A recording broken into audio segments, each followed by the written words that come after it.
Okie dokie. To make an action, you make an action set first. You want to go to Window, Actions, bring up your panel. At the bottom here, you have a little folder icon. Click that. Name it. That is your container for all the little steps and series of steps that you're going to place in there. To make a new action, click the button, New. All you need to do then at that point is name it whatever you feel like. You can see that it goes in your action set. If you have more than one or one of the default ones loaded, it will be in that list. You usually want to keep them all in your own. So I'm going to say auto tone. One of the things you can do is you can define a function key. That made a new action under my name, that folder. How'd you get to that file? This is the new icon. New. The function key will allow you to guess, press the function button on the keyboard, and then run this action. If I say F6, anytime I press F6, it's going to run this action. If I hold down Shift, by checking the box Shift, it'll do that for me. Shift F6 will trigger the action. Control Shift F6, so on and so forth. I'm just going to leave it as F6 right now, just because. I'm going to make it red so it stands out, and then I'm going to click Record. From this point forward, everything I do in Photoshop except for brush movement is going to be recorded in my action. So the first step that I did last time, what was it? Anybody? Nope. Oh, you didn't blur. Nope. You changed your View options. proof setup. Proof my image in the way that I want it to look. Told you not to fall asleep. Mine doesn't have any of the buttons at the bottom to record. Are you in button mode? Yes. Get out of button mode. So you see that that step was recorded in my action. I triggered the proof setup. Oh, it's sweet. It remembered it. Awesome. Now, every image that I'm going to process, I did the kind of weird way last time. I'm going to go to Image, Adjustments, Curves. I'm going to pick whichever one looks best. I don't know. What do you guys think? Number 1, again. It's between number 1 and number 4. Number 1 doesn't plug the shadows as much as number 4 doesn't plug the other way around. Number 1 doesn't plug the shadows as much as number 4 does, so I'm going to go with that. I'm going to turn off the clipping because I don't want it. I don't want to trim anything. And then I'm going to say OK. And OK. Now, what do I want to do? One of my favorite things to do is to fix what's wrong with the image. Either a shadow highlight on one of the ways, either the light side or the dark side, or something else like that. I'm going to go to Shadow Highlights.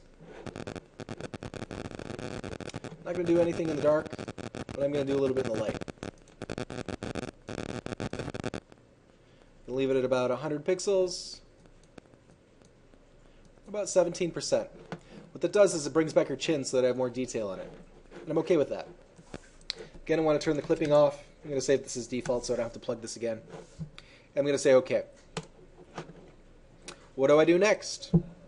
Do I fix the shadows? That sounds like an apt move, yes? Let's do that again. I'll be lazy, but do it the opposite this time.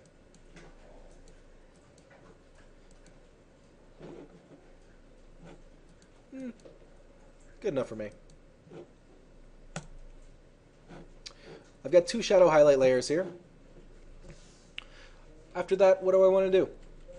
Anytime you use a shadow highlight layer or anything that flattens out the tonal curve by either bringing back highlights or bringing up shadows, you want to give it more contrast because that just looks nasty. Relative to what it was, let's see, right up, looking in my history step, this is where it was, this is where it is. I get better detail in the face, but I blow out the background to destroy it for the most part. I don't want that. Whoops, what did I do? I clicked back and forth between the 2 history steps. My action recorded that. I don't want that. I'll go back in and delete those later, but for now, I'm just going to leave them because it didn't actually do anything. What I want to do, because I flattened out the tones, is I want to add in a contrast curve to kind of bring back the highlights and bring back the contrast. I'm going to make this manual and do this as generically as possible. So then I can take this one step and then run it on a bunch of other images.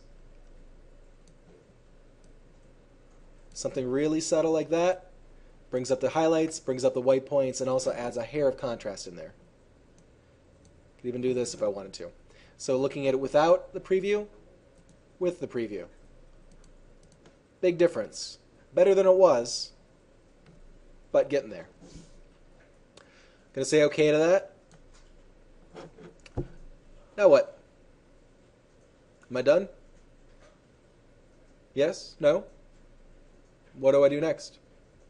Surface border stuff. I'll make that a different action. Why am I going to do that? May vary subject to subject. That's right. The more compartmentalized you can make actions, the easier it is to use them on a bunch of different images. Meaning, I'm going to stop my action right now.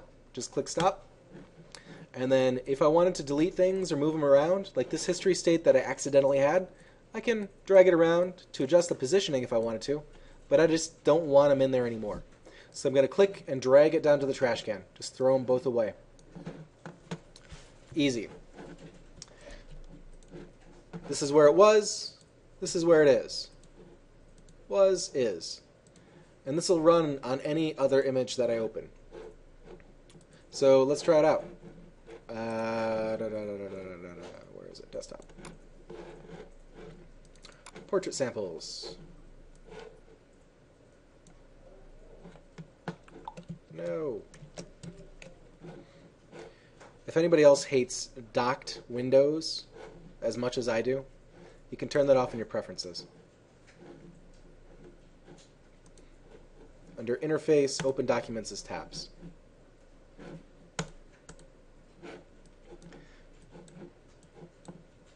Yeah. There we go.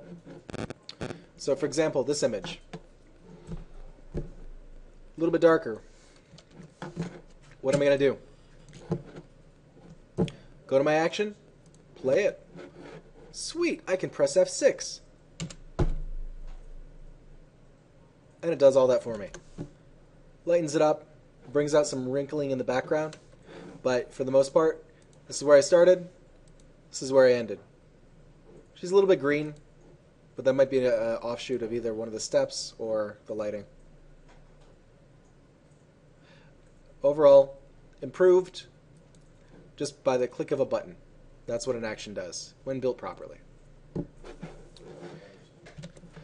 going to go ahead and grab another one of these. This one.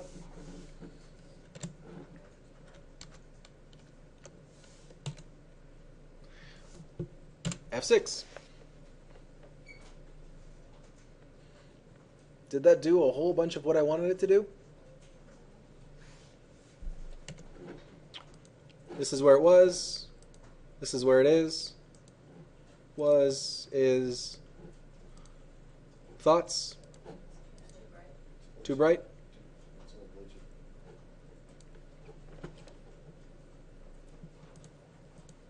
Oh, yeah, it is too bright up there. That is an example of an action that wasn't built to maintain everything.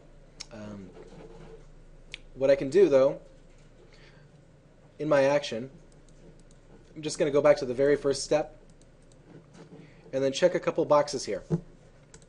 I'm going to open up my curves dialog box and my secondary curves.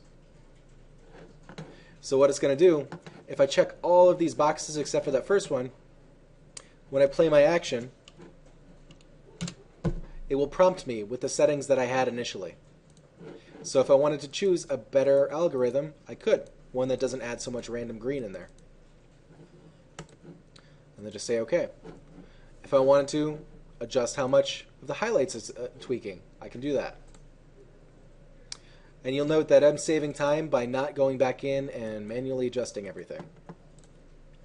because I'm taking out the amount of time that it takes for me to go to each individual menu and writing it into an action.